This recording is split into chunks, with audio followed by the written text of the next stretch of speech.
guys have heard me say 1,000,000 times that half of all marriages fail. Huge, epidemic proportions. It's like, forget the cheese, I want out of this trap. All right, today I'm talking to newlywed couples that are already in crisis and couples who have been married 10 years, but it's 1 year 10 times over. They never progressed past this first year. So I don't care how long you've been married, listen up. First, Brooke says her husband's drinking is ruining their relationship. He cleaned up his act before they got married, but now Dave's boozing again, according to Brooke, and she says, I can't take it. My husband and I have been together for almost 8 years. We've been married for 11 months. He has started drinking again. I drink here at home, a couple of beers every other day, every day, sometimes. Pretty much, how many days don't I drink? I want Dave to admit he's an alcoholic. Don't believe I have a drinking problem. When Dave drinks, he gets belligerent. It was like he had split personalities. Before we were married, I came home from work early and I found my baby sleeping by himself, and I didn't know where Dave was. I wasn't in the apartment where I should have been, but I wasn't really that far away. At that point, I said, it's over.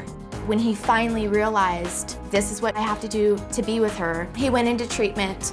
Treatment was the stupidest thing I ever been through, but I felt like I shouldn't have been there. Dave does not see the pattern as clearly as I do. Once an alcoholic, always an alcoholic. She wants to know what I'm doing, where I'm going, how I'm getting there, when I'm gonna be back. I have a curfew, 9 o'clock on the dot. If I'm here at 9:01, she is pissed. I've asked you this before. I've asked you to completely stop drinking before. I feel exactly like a kid. It's ridiculous. I am definitely more responsible now. I cannot get over the damaging things that have happened in the past because of the alcohol, and I'm never going to forget him. I'm never going to forget him. We fight every other day. You go sleep on the couch. No, I'm not the one who called you a name. My marriage is not a fairy tale. It is a science fiction. I'd like her to know that I do love her a lot. I want her to love me like she used to. DrPhil, I want my marriage to work and live happily ever after. The only way that's gonna happen is if Dave stops drinking and I can learn to trust him again. All right. Brooke, how long y'all been married? 11 months. All right, 11 months, and you had this controversy about the drinking before you got married, right? But youthful optimism, you thought you fixed him. Right. Right? Did you ever honestly think you had a drinking problem, Dave? No. Never Not really. thought you did? At the beginning I did. Before we got married I did, and I tried to handle the situation. And You then thought you had a problem, or you did have a problem then? I did have a problem. You did have a problem. Were you what you considered an alcoholic? Yes. Okay. But now you can drink and handle it. That's your theory? Correct. Yes. Okay. So you're going to be the one example in the history of the world that can be a cured alcoholic. Is that your theory? No, my theory is I'm a sad drunk. You're what? I'm a sad drunk. You're a sad drunk? Yeah, when I get drunk, that's when it pertains. But if Yeah, do you get drunk on purpose? occasionally. Okay, so you just like being sad. No, it's not sad. I mean like bad, as in I get bad when I'm drunk. You when I mean- get drunk, I do stupid things. Yeah, and you do that on purpose. Occasionally you think, I'll just anesthetize my brain and go do stupid things because? I don't know. I was young. But you I don't still do it. I don't do it as like that now. No, I don't intentionally try to get You drunk don't do it now. as often now, right? I do not try to intentionally get drunk now. Okay. Do these questions and your answers have any effect on you whatsoever? I mean, yeah. I mean, are you hearing anything out of this exchange that seems illogical to you? Everything, pretty much. Because, see, I look at these things just in terms of markers. Because the frequency of certain things happening when people have an alcohol problem and when they don't are decidedly different. Things happen to people with an alcohol problem that don't happen to people that don't have an alcohol problem. For example, You promised to quit, right? Mm-hmm. You said, I'll quit, and then started again, right? Correct. Okay, and he made that promise to you, and based on that, you got married, right? Mm-hmm. Okay. You understand you're in breach of that agreement? Because you said, I'll quit and I won't, and then you didn't, right? Okay. You came home, you left one time, said, I'll be back in 30 minutes, and you got back at 4:30 in the morning. Okay, did you leave at 4? No. Okay, so, but I'm saying that happens a lot to people who drink. It doesn't happen to people who don't. They say, I'll be back in 30 minutes, and they come home at 4:30. You came home at 4:30, in fact, with bullet holes in the car. Correct? Correct. Everybody that's come home with bullet holes, everybody's come home with bullet holes in their car, raise your hand. Okay. Does that tell you statistically there could be a problem here? But that was also prior to our marriage. Okay. And you left the 1.5-year-old son alone while you were drinking at a neighbor's house. Yes. Okay. And now you drink almost every day of the week. Not to excess, according to you, but Correct. you drink almost every day of the week. And you said treatment was just total bull. Just I don't stupidest think thing you've ever done, I believe is what you said. it wasn't treatment in general. It might have been the facility I was going to. Mm-hmm. All right, what do you think about this? I repeat myself over and over with him. I try to philosophize with him in an adult manner, and I can't get through to him that way, so sometimes I treat him like he's 5 because he acts like it. I want him to quit drinking. Period. Not a beer here and there, not a glass of wine here and there. I want him to commit to that. She is controlling, and that's offensive to me. I'm talking to Dave and Brooke about surviving their first year of marriage. When they were dating, Brooke left him because she says he was a belligerent alcoholic and even left their son alone so he could go party. Not far, according to him, but nonetheless party. He got treatment and says they got married, but now she says he's drinking again. All right, first off, you say she treats you like a child. Yes. Aren't you acting like a child? We drink together too, though. I mean, it's not, sometimes it's something where we go out and party. You drink with him? Yeah.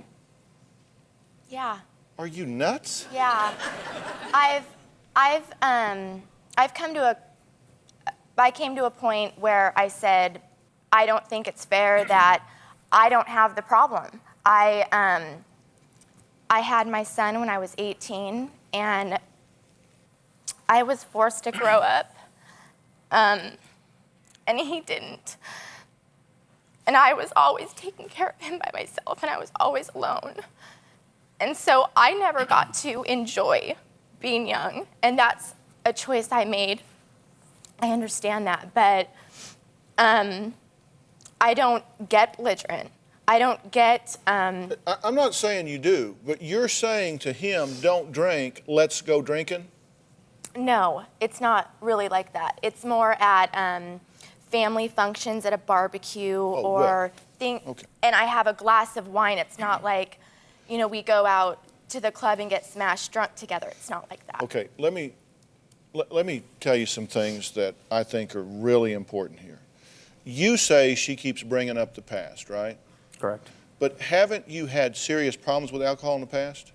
Yeah. And haven't you introduced alcohol into the present? Once or twice, yes. Once or twice, you said you drank almost every day. I mean, problem as far as making it a problem. So haven't you bridged the past to the present?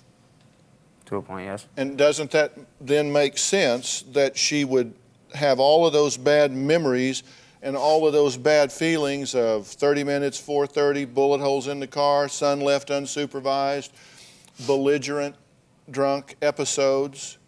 Yeah. And listen, whether you do this for her or whether you don't, you need to hear what I'm saying. You got an alcohol problem, okay? I've just listed a few instances, but you know we've talked to y'all at length. I've got a detailed history. in your own words and your own reporting and your own acknowledgments as well as yours, you got a drinking problem. And to me, if you're living with someone that has an alcohol or drug addiction, that's a deal breaker. It's a drop-dead deal breaker. Because you're not dealing with Dave, you're dealing with the chemical. You're dealing with the alcohol. Now, you were naive and thought, okay, I'll fix him. I'll fix him. You know, he went to treatment, he made me a promise, it'll be okay, we get married. But you never meant that when you said it, did you? You never really believed that you'd never drink anymore? No. You never really agreed that you had the problem that she thought you had? Mm-hmm. So you just went through the motions, right? Okay, so now you're married and you're saying you don't want this anymore, right? You don't want him drinking anymore. Right. And I have told him that I will stop. I will not have a glass of wine at a barbecue. I will not drink at Christmas time. No, you're right. time. You should be able to do what you want to because you don't have the problem. I just don't think you ought to go drinking with him. Okay, where unless he agrees that he's not going to drink and you are going to have a glass of wine. I agree. You do what works. You see, you do what works. And you need to have the understanding here that you're either going to draw a line in the sand or you're not. This is something, look, whether you think it's psychological or you think it's physical or whatever, some people just can't drink. I've got them in my family. They just can't drink. And it just is what it is. And you've got to make a decision whether you're going to get real about that or you're going to destroy this marriage because you don't look very happy about this drinking. No, I'm not. Are you willing to continue to put up with it? No. No. Because I was done putting up with it a long time ago. I make excuses for him. Is she right or is she wrong? You have a problem or don't you? Yeah. I mean... Don't tell me what I want to hear. I'm just asking. The past tense before we got married, what I thought it was the fact that irresponsible choices that I made when I was drinking. I mean, I made irresponsible choices when I wasn't drinking, you know? It's not just that, but I don't make those irresponsible choices now. Yeah, but you don't go throw gas on a fire, right? You say, I tend to make irresponsible choices, and it's worse when I drink. Yes. Thus, the bullet holes, 4:30 in the morning. I mean, come on. It doesn't take a brain surgeon to figure this out. Mm-hmm. And I just have to tell you, my attitude about this is if you drink, you leave. It's just that simple. You've got to get help, and you've got to make a commitment to it, and you've got to take it out of your life. And if you don't, it's going to destroy this marriage. I know that you're thinking, how can you know that so quick? I've been doing this. Isn't the first day I've done this. You're not the first alcoholic I've talked to. You're not the first couple that's had this in their marriage that I've talked to. For you, you can't choose whether he does this or not. What you can choose is what you subject yourself to. And in my view, it is a deal breaker. You either stop drinking and get help and get in treatment and do the things that you have to do, or this deal is headed for the rocks. I'm just, not because I said it, but I'm just telling you what I see. Will you consider that? Yes. All right, I want you all to continue listening to what we do in the show. I'm going to talk to you at the end of the show, give you a chance to think about what I've said. Stacy and Ben have been together for a year, and she still doesn't know if she was ever in love with her husband. Take a look. Ben and I met online 3 years ago. After 6 months of dating, he asked my dad for my hand in marriage. I proposed to Stacy in front of her entire family at her graduation dinner. Everyone knew about the proposal before I did, and I think I said yes because I didn't want to let anyone down. I fell in love with this girl almost immediately when I met her. She was everything I ever wanted. I had mixed feelings during the engagement, and I thought it was cold feet. During the wedding, I felt like I was putting on a show for everyone. I feel like I made a huge mistake. We were a happy, perfect couple. Now, our marriage is a lot of work. A week hasn't gone by where I haven't thought, is this the right thing for me? I just don't feel that spark. I don't have the emotional connection with Ben that I think a married couple should have. I have had dreams about cheating on him, and sometimes I'm just not physically attracted to him. I have no idea how to communicate with my wife. If I can just work things out, I know for a fact we'll be okay. If I weren't married at this point, I wouldn't be with him.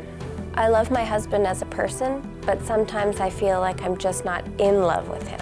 It got to the point recently where I just broke down and told Ben I wanted a divorce. When she told me she wanted a divorce, it was unbelievable pain, just heartbroken. On paper, my husband has all the qualities that I equate with love, but you just can't put chemistry or sparks on paper. I shouldn't have to live with this mistake. Dr. Phil, I've only been married a year. How do I know if I'm really in love with my husband? Let's go to the worst case scenario first. Okay. Do you want to be with somebody that doesn't want to be with you? No. So if in fact this is really how she feels, you wouldn't want to invest another 2, 3, 4, 5, 6, 10 years in a relationship with somebody that doesn't want to be with you? Probably not, no. Well, probably not, or not, or do you just not know yet? I love her too much to do something like that. To not give her a chance, or to, I know she says that she doesn't want to be whatever, and I know that I shouldn't be with someone who doesn't want to be with me, but I mean, she had to fall in love with me when we first got, like, there was something there at the beginning. And Is that true? Well, that's kind of why I'm here. I don't know what I'm feeling. Every day or week, I'm questioning my feelings, and I'm wondering if the Well, problem. he said you were in love with him at one time. Is that true? I think so. I love him as a person, but I don't. And I've told him this is nothing new. I don't know if I was ever in love with him. Like, I don't know if I have that spark. Because you told us, and I can get the notebook out here Yep. with the verbatim transcribed notes, that you were never in love with him, that you said yes because you didn't want to disappoint a bunch of people. Well, I said that he had proposed to me in front of people, and people knew about it before I did. And I've told him this before too, that, you know, I could have said yes and then gotten out of it afterwards, but I just never did, because I always thought it was cold feet, or I always pushed it aside as, okay, I'm just overreacting. How could I not, like, be in love with this guy? He's so wonderful. Because the question you've got to come up with, the answer you've got to come up with to this question is, do you have an unrealistic expectancy about what it's supposed to feel like? Because there's a big difference between falling in love and being in love. Do you get that? Yep. Y'all know what I'm talking about? I mean, falling in love is when you're up all night talking, and everything he does is cute, and you know, it's like we know each other so well that we just finish each other's sentences. And then like 3 months later, it's stop interrupting. You know, so it's like, are you confusing falling in love with being in love, or did you never do either one? And isn't that the question you've got to come up with? Are you expecting some kind of fireworks every day that aren't there? No, not at all. I know that you go through that period where you're kind of, your head's in the clouds and everything's great. But you didn't go through that period. Well, I did, but... You did? Where I'm... No. You have to understand where I'm coming from. No, I understand what you tell me, and when you change it out here, I want to know which is the truth. I'm not changing it at all. For the first 2 years that we knew each other, when we were dating and when we were engaged, we never lived together until the wedding. And when he would come in on the weekends, it would be, you know, I was excited to see him on the weekend, but I don't know that it was that in love feeling. Like, he's not the type of person that I ever saw myself being with. So what do you want to do? I don't know. I don't want to be shallow and just, you know, end things. I think he's a wonderful person. But Well, that sounds like half of a sentence. I think he's a wonderful person. And what's the second half of that sentence?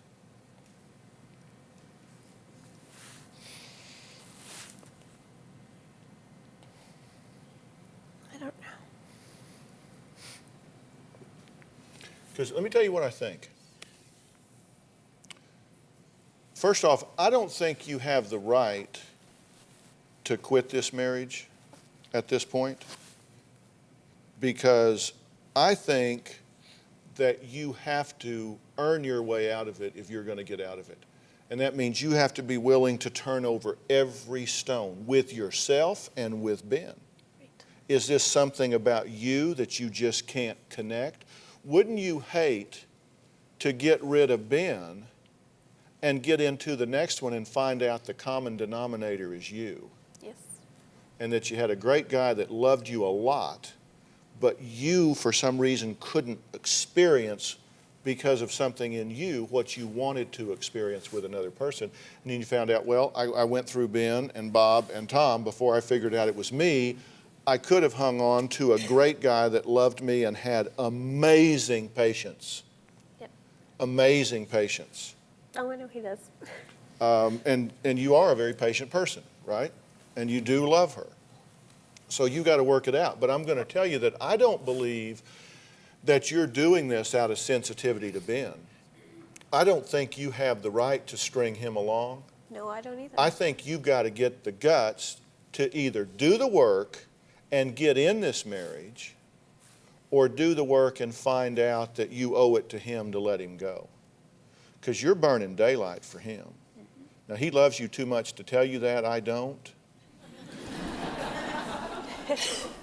So I'm telling you what he is too kind to tell you right now, and that is you don't have the right to waste his life. Oh, I know. So you either got to get involved here and figure out what's wrong with you or with the two of you, and either get in or get out. But you got to do the work first. Is it just unrealistic expectancies? Mm-hmm. And what you have is really pretty solid? It's just not this fantasy you're looking for?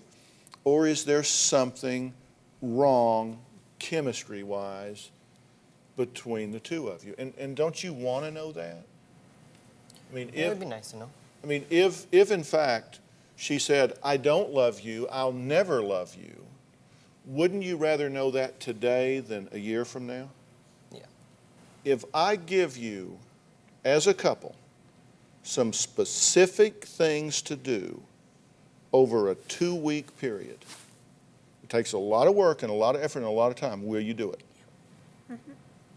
And if you get to the point when you honestly can say, I can't give you what you deserve, are you going to have enough integrity to step up and say Definitely. so? Because what you're doing now is you feel it and then guilt takes over. Yeah, And you I feel feel it and then bad. guilt takes Yeah. over. And so what you're doing is you're staying to ease your guilt, not as a kindness to Ben. Correct?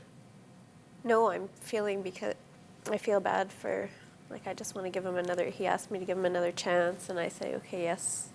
But yeah, it is, I guess it is easing my guilt. Yeah. How many chances do you want? If she does the work and looks at you clear in the eye, and you're going to do this with her, y'all going to talk about some very important things that you should have done before you got married and didn't do, that I'm going to give you something to walk you through.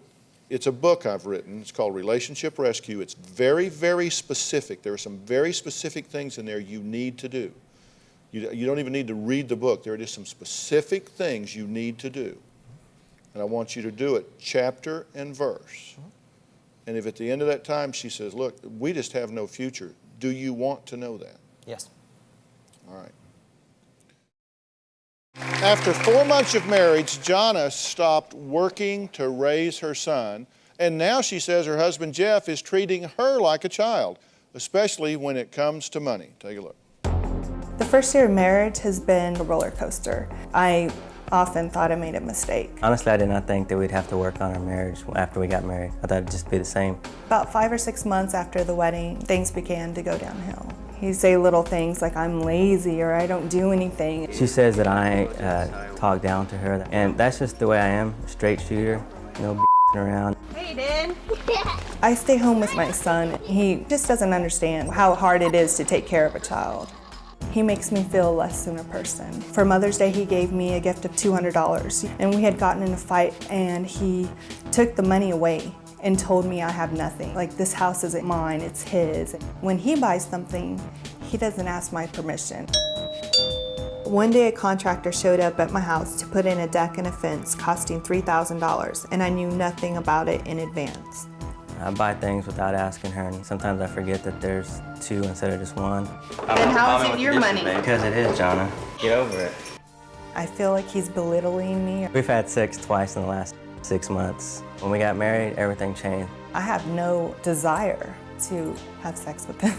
I thought he would be my best friend, someone I could talk to, someone we could hang out and have fun and laugh. I do get irritated, and I do get frustrated, and I do get grumpy, and that's just my personality. I don't like the way he makes me feel. I think I'm just so frustrated I don't know what to do. Dr. Phil, we've barely survived our first year of marriage. Can you help us be happy again? Well, Jeff, what's your take on this? That's true. I do get frustrated. You say nothing is yours, you have nothing. You've said that Yes, sir. to her in a fight. Yes, sir. Just nothing is yours, you're just here because I let you be here. Correct. You spend money without asking. You say, I'm only here because of the child.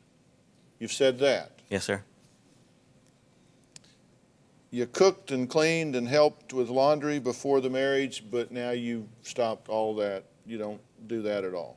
Well, I don't cook. I work nights, and I'm in graduate school, and I work part-time too, as not only full-time. And I don't cook. I help with the laundry when I can. So how do you feel when he says nothing is yours, I'm only here because of the child, and... It makes me feel awful, like less than a person. You said you've only had sex, what, twice in 6 months? Yes. I don't know how you pulled that off. Seriously. I mean, how do you, my question is, I watch people that they merge two lives together, like you guys have done, and that's not easy. There's a pain of adjustment when you merge two lives together. I mean, it's give and take. But when you do it in such a way that is demeaning and humiliating to your partner, they don't feel real lovey-dovey. And that's where you are at this point, right? Correct. In the beginning of our relationship, I'd come home from work and dinner would be made, and he would lay out our clothes. He would have a bubble bath ready for me. Things have changed. Just there's so much stress in this relationship right now. When we first started dating, there was no problems whatsoever. Well, I'm talking to Jeff and Jonna about the first year of marriage. Man, it's tough. Marriage is tough, and the first year can be among the worst because it's the pain of adjustment. Jonna says that it's been the hardest time in her life, and Jeff says he can't believe marriage is this much work. What did y'all expect? Honestly, I thought it would just be a smooth transition, and the only thing that changed would be last names. I mean, we never fought, we never, nothing, and everything has changed. Well, what do you predict if you continue, if this short list gets twice as long, the next time I see you, giving money, taking it back, nothing is yours, you have nothing, I won't consult you about money, which means you're not a partner, I'm only here because of the child. Where do you think this will be a year from now? Separated, divorced. Well, so what do we got to do here? What do you want? I want him to have respect for me and consult me in decisions he makes. I want to be a wife. I want to be there for him. Did you feel that way before? When we lived together, yes. Okay, but then you think the wheels came off when you quit working? Yes. Is that true? Kind of, and you know, it's not the working part because I provide for her. You know, it's just, so what if something happens to me? What, you know, what's she gonna fall back on if something happens to me? I worry about that every day. Yeah.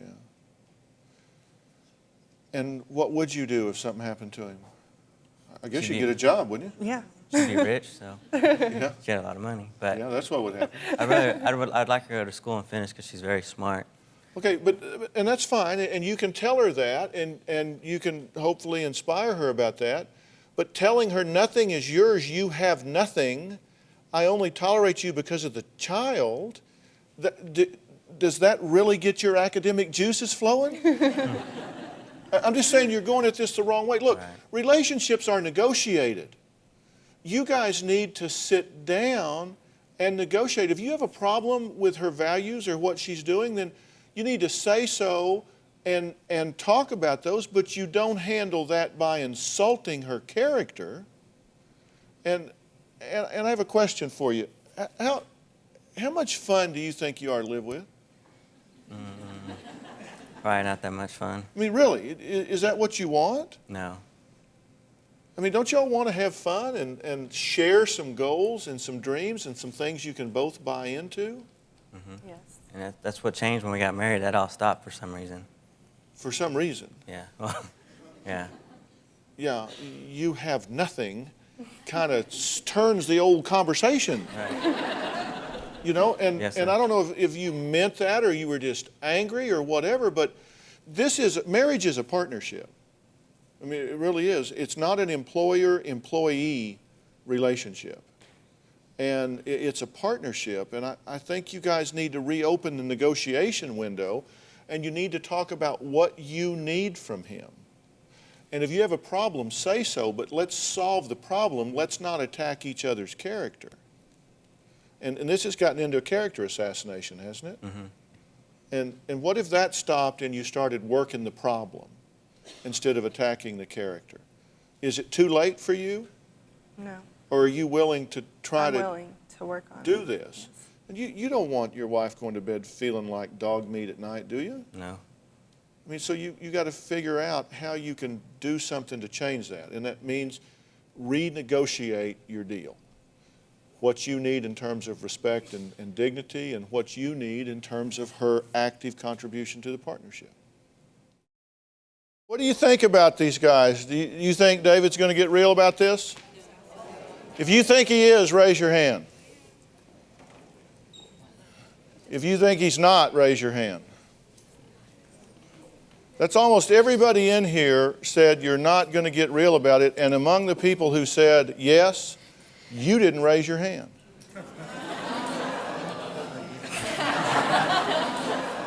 That's, I think for those on the outside looking in, the fact that you don't see it and don't acknowledge it is stunning. Am I the only one that sees that? I mean, really, because I've been doing this for a long time, longer than I like to think. And I've done a number of things, not the least of which is run the alcohol rehabilitation unit at a VA medical center as an intern. And so I've worked with alcoholics. They were in there for alcohol rehabilitation, and they had automatic deposit for their disability checks on certain days. And on those days, we would have to get in the van and go down to the bar and get them. I mean, they're in the hospital for rehab, and they would crawl over or under the fence and go down there and drink when they had the money. So I'd get in the van and go down there and get them. And I'd say to the guys that ran the bar, let's try not serving the people with the plastic bracelets, okay?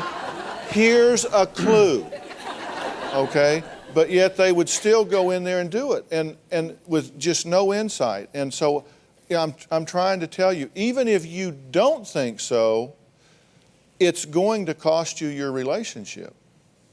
If you listen to me, it will. I don't need to listen to you. I already know it will. So you're serious? Dead serious. And this is it. This is it. This is our last chance. Yeah. And you know that.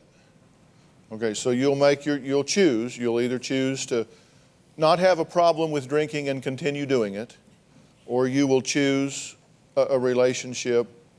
I love my wife more than that. Commitment. If he gets real about this, and I hope that he will, how do I change my attitude towards things a little bit because of all the anger and resentment I hold inside? Well, yeah, I think trust is earned.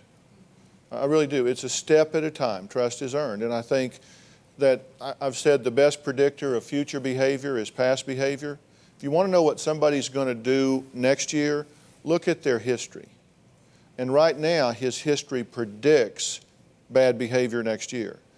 But As soon as you do well for a month, and then 2 months, and then 3 months, now you're creating a new history that predicts a new future.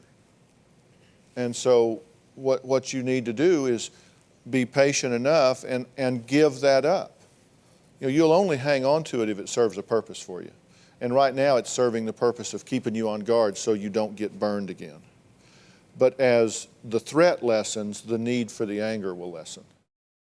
So much of the time, we start into marriage without a real plan. We don't know whether our expectancies are realistic, and we don't have any negotiated plan for getting what we want. And it does take sacrifices. One of my laws of life is you can't change what you don't acknowledge, and you have to acknowledge if you're looking for something unrealistic. Dave, tell me, is there anything I've said to you today about your drinking that causes you to acknowledge that you have a problem? Yeah, I am. I just can't even explain it. It's beyond me right now. But do you understand that that drinking isn't working for you? Yeah.